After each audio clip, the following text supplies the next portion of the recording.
Happy Monday, happy Monday, happy Monday, everyone. My name is Keiara Gladney, and I am the host of Mask Off, a Charity Movement podcast. Today, just like so many of our other episodes, I am just so excited about. I'm especially excited about today because I have an amazing guest that I believe is going to impact the listeners of this podcast greatly. Okay. Before I give you an introduction of who I'm bringing on today, I would like for you to stop and subscribe to the Charity Movement Podcast on YouTube, or if you're streaming, I would also love for you to like this video and to share it with somebody that you know needs to be authentically themselves, okay?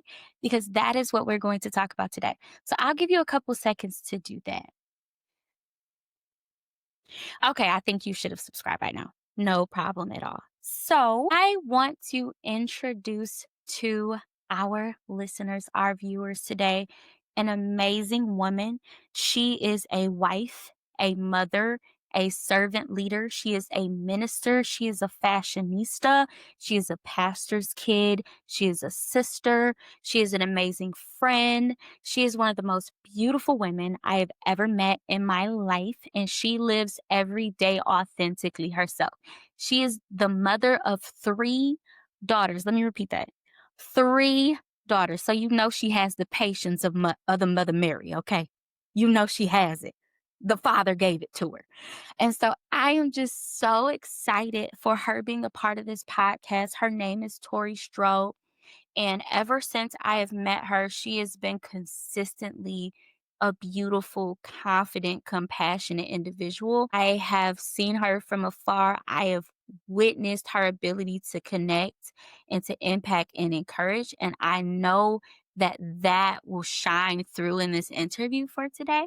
So without further delay, I would love to introduce to you my guest for this episode, Tori Strode. Hey, Welcome. gosh, I'm so excited. Thank you Uh, so much for being a part of the episode today. yes, I'm really just grateful to be here. Well, we're glad about that. So, today's episode is really about showing up authentically yourself. And so, for those who may not know you, although I've given you a brief introduction, can you share a little bit about your background and the many hats that you wear in life? Yes, so I show this daily in social media. People have seen. I try to be authentically me, but I am a wife. Been married for 6 years, so I'm still learning. We're still growing. I'm still trying to figure it out, but also I am a mother of 3 daughters who, of course, are my whole world, and then, I also am a corporate professional. I work in health insurance, and I love my job. I love what I do, and honestly, it's God who has gotten me to the place that I'm at. So that's a whole 'nother story, but, like, yeah, God is good. And then also I'm trying to be an up and coming content creator and, just focusing on motherhood and just the real life daily things that we go through while also wearing many hats. But in addition to that, I'm also now a student. So I'm actually going to school. I'm trying to finish my degree. And so that's a whole other thing I just recently added. And yeah, I honestly like it's crazy to even think of all the stuff that I do besides ministry.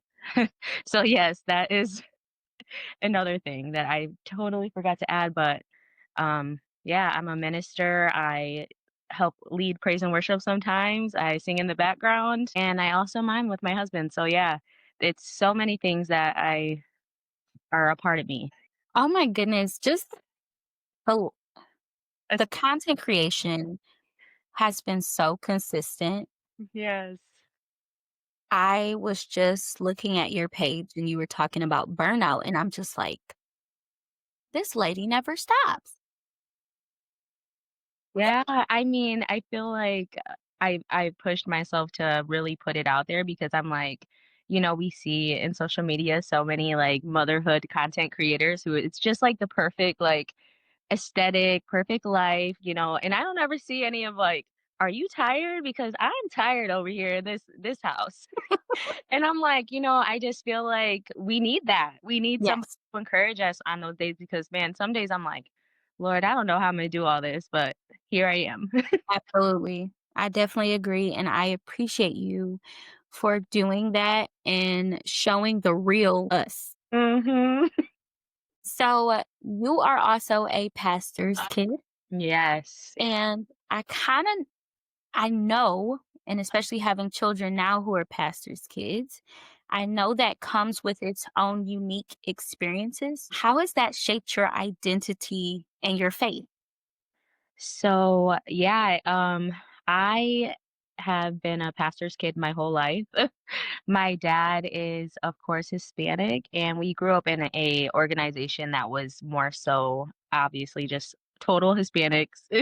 And my dad just one day the Lord spoke to him, and he met the Lord where he told him to go. And we have been a part of a predominantly African American organization. So that is a huge change, a big culture shock for us. But um, I I really feel like it has, if it wasn't for growing up in church, I feel like I would not be where I am today because I feel like, I don't know, just like any pastor's kid, you want to experience life for yourself and kind of get those, I guess, those experiences on your own. And I don't know, I feel like God really did that for me. I got to experience Him for myself, but it was really my parents leading me, in the path that really kind of just helped me get back to it. I was just like, you know what? Like, I'm grateful that I had them, that they showed me who God was, because now, although I know God for myself, I knew where to go back to. Yeah, yeah, that is awesome.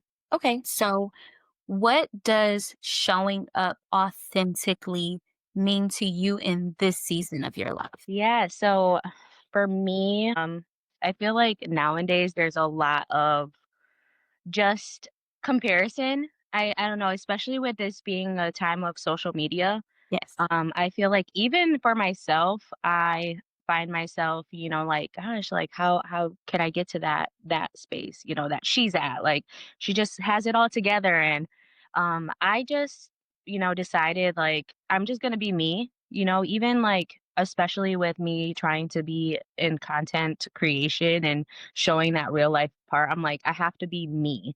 I have to be real life and show like what I'm going through in this season.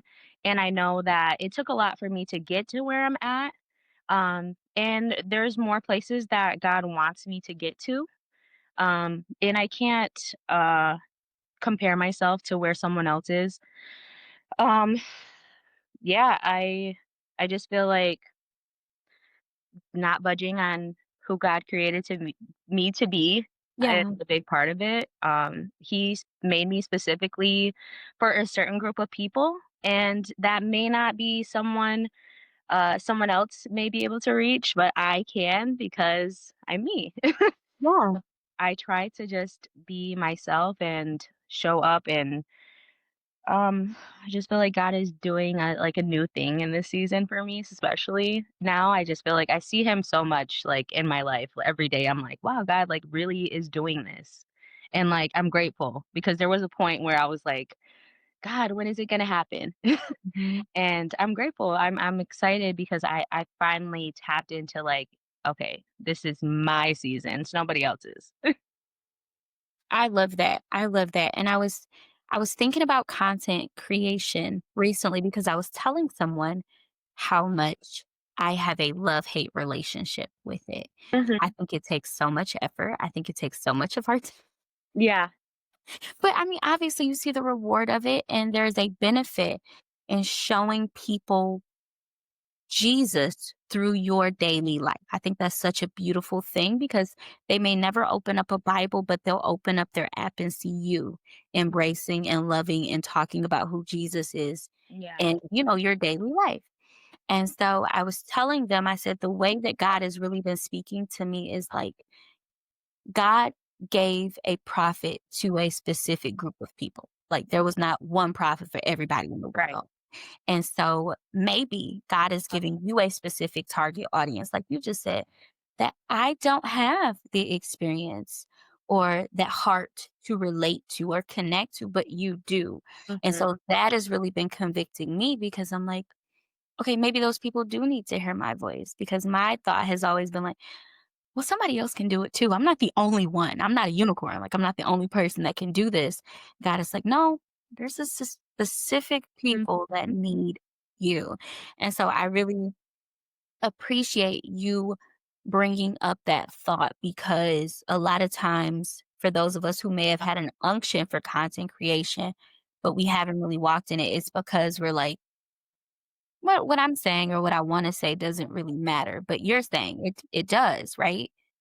Yeah. Yeah, and I feel like I don't know, I feel like I've tried to do it in the past. I used to do more so like fashion videos, and although that is still like a huge part of me, I feel like God, as now I'm in a different season, as a mother raising kid 3 girls under 5 and also just doing all of the things that I mean, I feel like I don't see too much of people showing like the everyday like I also have to leave my kids sometimes because I have ministry assignments that I have to go on. And that part is some part that I feel like people don't share, and I just want to be real and be like, it is okay. I feel like God has really pushed me in this season to do it, and I feel like even every day getting up and I'm like, "Okay, let me record my video, and whatever it is that you want me to speak about in this video, we're gonna talk about it," because, some days it's hard. Some days I'm like, "Ugh, I don't really feel like it," but I really do feel like God pushed me to do it, and I'm not like a type to I mean, also, I'm a minister, and I do sometimes speak at my church, my local church, but I that's not like something that I strive to do all the time, and this is just a way that I get that out. I love that. So, we've talked about some of the things that you do, some of your experiences as a pastor's kid. Has there ever been a time where you felt pressure or you struggled to be somebody that you weren't? And how did you navigate through that season? Um, yeah, I definitely feel like, especially being a pastor's kid, you have, like, the pressure of being perfect or showing that you got it all together. And I feel like especially in my teenage and early 20 years, I was figuring it all out. I was really like trying to put on that like facade of like I got it together, but really on the inside I really didn't. And I don't know, I feel like it took God really had to like break me down to get me to be like, "Okay, like, I really need you, like, you need to be real." And I think also at the same time, my father, who was also a pastor, I don't think he realized, like, he didn't actually put the pressure on me, but maybe, like, unintentionally kind of was like, like we have a certain way that we have to go about things, like, and so it kind of broke him down and realized like my family is very important to me and what I do and what I say. And, I don't want her to feel like, I don't want her to feel the pressure because it's already enough being a pastor. Like being a pastor's kid, I'm not the pastor. Okay. Like I'm not. And, yeah, I don't know, I do feel like there was a time where I kinda had to figure it out. Yeah. And I love that you brought that up. You are not the pastor.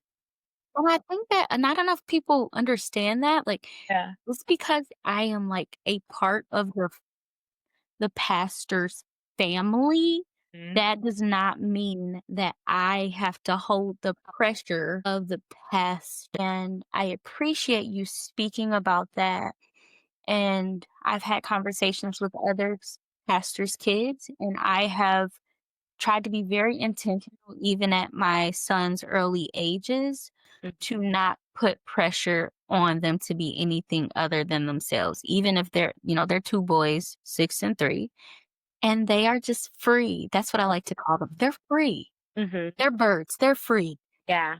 And when they show their freeness at church, I'm like, they're free people. Okay. Now Right. they know how to sit down, they know how to behave, but if they don't want to get up there and sing, they're not going to sing. Mhm. They don't want to get up there and do stuff. They don't have to do stuff. And I think that's hard for some people that are older to embrace. Mhm. But I want our kids, and I love that there's a video of a post that you posted about your daughter praying for you. Yeah. How, like, we are not pushing that on our children. We want them to want to have a relationship with God because that is how it's stabilized in their spiritual walk. If Mhm. they want to come into Christ, not us pushing them Right. into Christ. And I think I've learned that from you and others because I don't want my children to get older and resent Yeah. Yeah. our car, my husband and I. And so I really appreciate you bringing that up for sure. Yeah, and also, like, I guess, especially with, like, that post, it just kinda made me think, like, everything I always say this, but, like, everything that we do, like, our children are watching us, and even if, like, I'm not pushing you to grab the oil and pray for me, I'm not it's not anything that I'm doing, it's I'm showing you by what I'm doing daily. She sees me oil up my house because sometimes I'm like, "No, not today. Not today, okay?" Like, she watches those things, and she's just like, what is that about? Like, and she's actually asked me like, "Mom, what is this for?" And I'm like, "Oh, this oil." Like, I'm just explaining it to her, and she wants to know about it, but I'm not pushing that on her. From what I'm showing her, she's learning all about it, and eventually, when she gets to her own age, when she's able to decide what she wants to do, she'll always remember those times where I was up praying and I was up anointing my house and their bodies when they were sick. They're going to remember that, especially like, when I went through a season where I left God for a certain time, I still remembered everything that my parents taught me. So, Yeah, wow. I think you are definitely building a firm foundation of Jesus in those little girls' lives, and I love that. So, what role does fashion like I said, you are such a fashionable person. I love it. I love every time I see it. It is just so amazing. So, what role does fashion and personal style play in expressing your authentic self? so I have always been I can say always because I have pictures of me growing up. My mom used to dress me up like a doll. And I have pictures of me like sitting with my Sunday dress and my ruffle socks and my big bows, and I don't know, I just feel like fashion is just like an outlet for me. Um even when I just need some time away, I go to the store, I shop, I but I don't know, I just feel like it's a part of who I am. I feel like God has given us, like, all of these gifts, and fashion is just one of mine, but, it may be music for you, it may be art for you, but me fashion, I like to express myself in that way, and I feel like God has given us that for that reason, and I feel like people, when they see a cute outfit, they're like, "Wow, like, you look really great. You know what? This is God shining upon me." Like, like, really, he's really given that to me as just I just have always loved it, and I don't know, I just have embraced the fashionable part of me. It's my outlet for sure. Well, I think it's amazing, and I know that other people will too, especially once they find you on social media.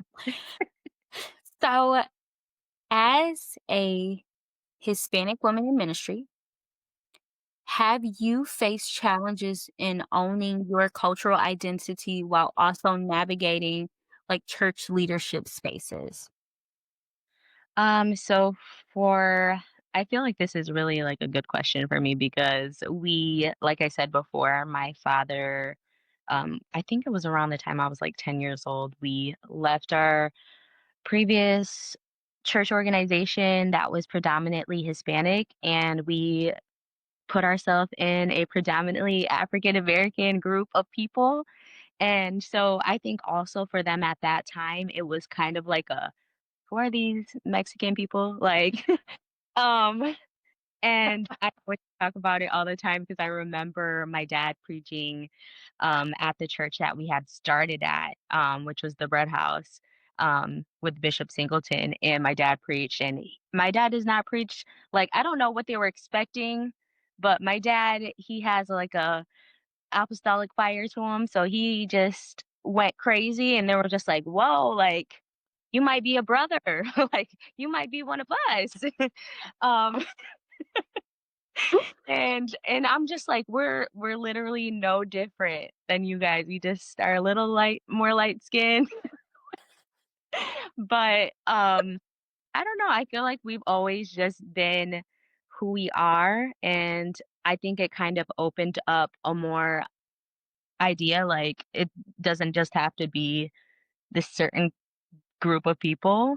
And even now in our church, like we do sometimes sing songs in Spanish, sometimes. Now, I'm not saying that I can actually speak it because I cannot, but, I can sing some songs in Spanish for sure. But our church is very diverse, and we have literally every kind of people that you can think of, and I love it. I love that because obviously when we get to heaven, it's gonna be all of us, like, Exactly. there's no, you know. I love that. I love your dad. I love your church. I think it's such an amazing you're such an amazing family. Your dad is just such an amazing servant leader, and I think your dad has taught myself and my husband so much even before leading our church. He was just very transparent, and I think that that exudes throughout your family. Like, Yeah. you all are so honest about fellowship with Christ and the different seasons of life that you live, and I think that is another level of embracing yourself authentically, because a lot of people like to celebrate the awesome victories Mhm. in your walk with Christ. Not a lot of people like to talk about the struggles and the failures Yeah. that you've endured as a follower of Christ, and I think that you and your dad and your family Mhm. are really examples of what it means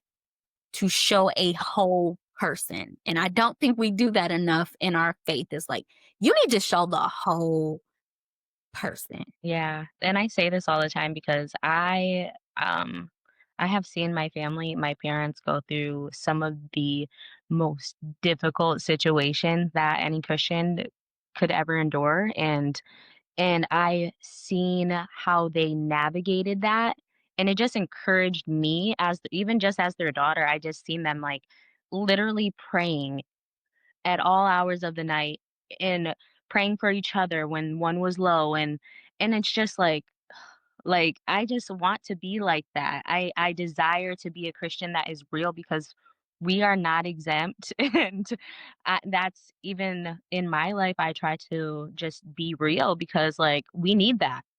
I'm not trying to push anything under the rug. I'm not trying to hide anything. I want you to know that like we also go through these situations as well. Yeah. And I appreciate that. And I think that takes us into questions about practical encouragement. And I think that you've spoken in some of our previous moments about what you do on a daily basis to remain steadfast in Christ. Can you talk about any of those daily spiritual practices that you do in order to, remain focused and steadfast? Yeah, so I mean, being a mother is a lot in itself. But also I'm being a wife, having to work a full-time job. Sometimes I do have my kids here with me. I work from home, but and that is a lot to, in itself, but just being able to do what I'm supposed to be doing. Like, I just had a conversation with, one of my cousins recently. She just actually had twins, and she was just calling me because she just needed a little encouragement, and I'm just like, "Girl, like, the only way" she's like, "How did you get through this? Like, how did you, navigate, like, twin, babies, and I'm just like, how do I still get through it? God, like I I feel like I had to teach myself how to pray at all times, like no matter where I'm at. Like God is in my kitchen, he's in my bathroom, he's in my laundry room, like he's with me all in all places, and I had to get myself out of that. And so, like, every day, like, while I'm working, I'd be like, "Jesus, Jesus, help me. Jesus." Like, I find myself, like, praying at all times because I'm like, "God, you're the only one who can help get me through this day." With all of the obligations and responsibilities that I have, I want to do it unto you. For your glory, and in order to do that, I need your strength. I need you to help me. So Absolutely.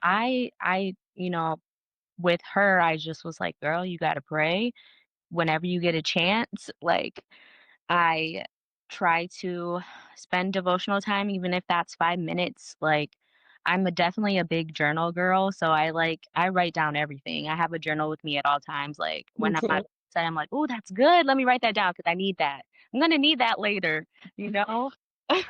Um, so I definitely recommend having a journal. I write down prayers. I something that I has come to my mind. I know that I'm gonna need that later on, so I write it down, and just kind of get my thoughts out. But definitely, um, I would also include having a good community around you is for sure like another way that I get through what I do like every day. If I did not have my community, my friends that are also in the same space I'm at, but also just the church community, I feel like that is a huge part of it. Like I just said, I think in my recent video, I was talking about the marriage conference that we just recently had. And I was like, Mhm. God, I'm so grateful for that. Like, I'm grateful that we have these opportunities to go and get what we need because, Yeah. like I said in my video, like, I need it poured back into me. And that's the only way that I can do it. Like, if I go to a conference, if I go to a service, like, God, I need you for real. Yeah, for sure. And so, what advice would you give to women who feel like they have to perform or mask who they are in order to be accepted? I would just say to drop it because I just feel like when you are putting on this like mask or this like I got it all together or, I'm gonna be this person. Like it gets tiring. You're tiring yourself out. You're probably wondering like, God, why is this so hard for me? Because you're trying to, do something that was not meant for you. Those people, they were not meant for you. Um, and I believe that God would give you the people that you need, the friends that you need, that will really like embrace who you are as a person. Like for me, I know that, like, I'm a mother, but I'm silly, I can be funny, and I feel like I'm a little childish at times, but it's okay. And my husband, I know he gets tired of it sometimes, he is like, "Girl." But, like, I love that he can take all of me, like, my friends, they know that I'm silly, I have so much energy, and you would think I'm 16 the way that I act sometimes, but I'm not. But just, take off the expectation that you are trying to achieve, like, just let God do it. Yeah, thank you for that. Well, I have two more questions before we wrap up, and it's really about some reflections. So, when you think about your daughters, who they are already becoming, who you see them growing into, what do you hope that they learn from watching you live authentically? Um, yeah, that is something that I literally think about every day, and even looking at one of my daughters, her name's Avery, she's literally my twin. She looks like me and she acts like me. She is down to the T. She's something. I'm just like I just want to show them, like, it is okay. They see me in hard moments, like, when motherhood can be overwhelming. They see those times, but then I'm just like, it's all they're like, "Are you okay, mommy?" I'm like, "I'm good. I'm good." And my daughters will just be like, "Oh, well, we can pray. We can pray." And I'm like, You were right. Let's do it." I just want them to see that it is okay to have problems and issues, but let's push through it. Let's figure out a solution. um, yeah, I just want them to feel comfortable in who they are. Thank you. Okay. If you could leave our listeners with one powerful truth about being yourself, what would it be? Hmm. Just to remember who you are and whose you are. Because I feel like that's when I find myself fighting comparison or, doubt, I have to be like, no, God created me for this moment. He's created me for this group of people. He's created me for this time. And just go back to my word to remind me sometimes. But yeah, just remember who you are and whose you are. My mom says this all the time, and I'm just like, it's in my head. And I'm just like, you're right. Like, yeah. I love that. So, how can our listeners find you on social media? Which platforms? Yeah, let us know those things. So I am currently on TikTok as Strode Party of Four. I Okay. think five. Five. Strode Party of Five. I'm sorry, I got 3 kids now. Jesus. Yeah. And Instagram, I'm World of Mrs. Strode. Okay. And Facebook, Tori Strode. Okay. Perfect. And I'll add all of those things in the description box. So no worries if you don't remember or you don't know if it's 4 or 5, I'll add it to the description box just in case. Yeah. Well, Tori, thank you so much for being a part of this episode. I know that so many people are going to be blessed, including myself, on the words that you have spoken today. And I appreciate you. Yes. Thank you for having me. It is no problem at all. So, to our listeners, I love you. Thank you so much for tuning into this episode. I would love for you to share this with someone that you know that needs to know how to live authentically themselves. And remember, I love you, and the only one stopping you is you. See you soon.